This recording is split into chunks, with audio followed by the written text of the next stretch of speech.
Hormuz strait में जारी तनाव और सुरक्षा प्रतिबंधों के बीच भारत के लिए राहत की बड़ी खबर सामने आई है। 45,000 टन एलपीजी लेकर जा रहा भारत से जुड़ा टैंकर सर्वशक्ति संवेदनशील समुद्री मार्ग को पार कर ओमान की खाड़ी प्रवेश कर चुका है। जानकारों के मुताबिक यह टैंकर ईरान के लारक और केशम द्वीप के पास से गुजरते हुए तय सेफ रूट से आगे बढ़ा। इस जहाज में 18 भारतीय चालक दल मौजूद हो और अब यह विशाखापट्टनम स्थित बड़े एलपीजी टर्मिनल की ओर रवाना है।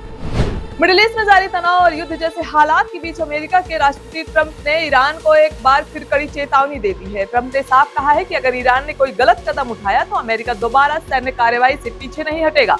हालांकि इसी बयान के बीच ट्रंप ने यह भी संकेत दिया है कि वह ईरान की तरफ से आए एक नए प्रस्ताव पर विचार कर रहे हैं, जिसका उद्देश्य फिलहाल जारी संघर्ष को रोकना है। ईरानी मीडिया एजेंसियों तस्नीम और फोर्स की रिपोर्ट के मुताबिक तेहरान ने पाकिस्तान के जरिए अमेरिका को 14 बिंदुओं वाला एक प्रस्ताव भेजा। इस प्रस्ताव में सभी मोर्चों पर लड़ाई खत्म करने की बात की गई है। पश्चिम एशिया में जारी तनाव के बीच ईरान ने अमेरिका को एक नया 14 सूत्रीय शांति प्रस्ताव भेजा है, जिसमें युद्ध समाप्त करने और व्यापक कूटनीतिक समझौते की मांग की गई है। यह प्रस्ताव पाकिस्तान के जरिए वाशिंगटन तक पहुंचाया गया है। ईरान ने ट्रंप प्रशासन की ओर से सुझाई गई 2 महीने की युद्ध विराम योजना को खारिज करते हुए कहा है कि वह सभी मुद्दों को हल करने के लिए 30 दिन की समय सीमा के पक्ष में है। ईरानी मीडिया रिपोर्टों के मुताबिक इस प्रस्ताव में कई कड़ी शर्तें शामिल है। तेहरान ने मांग की है कि अमेरिका लेबनान सहित सभी मोर्चों पर युद्ध समाप्त करे, नौसैनिक नाकेबंदी हटाए, अपनी सैन्य तैनाती वापस ले और होर्मुज स्ट्रेट के लिए नई अंतर्राष्ट्रीय व्यवस्था लागू करे।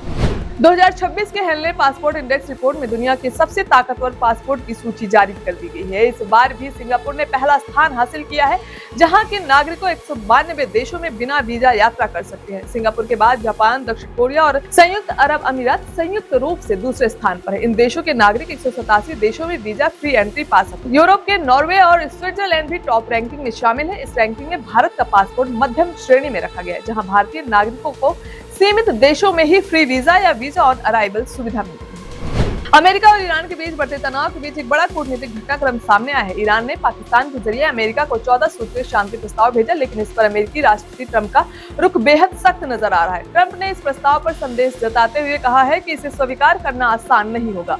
उनके मुताबिक ईरान ने पिछले कई दशकों में जो कार्य किए हैं उसकी पर्याप्त कीमत अभी तक नहीं चुकाई गई है। चीन के महत्वाकांक्षी प्रोजेक्ट सीपेक को बड़ा झटका लगा है। पाकिस्तान के ग्वादर फ्री जोन में काम कर रही एक चीनी कंपनी ने खराब कारोबारी माहौल, लगातार बढ़ते घाटे का हवाला देते हुए अपनी फैक्ट्री बंद कर दी है। साथ ही कंपनी ने सभी कर्मचारियों को नौकरी से निकाल दिया है। ग्वादर में काम कर रही हैंगिंग ट्रेड कंपनी ने यह फैसला अंतर्राष्ट्रीय श्रम दिवस के दिन लिया। कंपनी ने कहा कि गैर व्यावसायिक कारणों और संचालन में लगातार आ रही दिक्कतों के कारण उसका काम जारी रखना संभव नहीं रहा।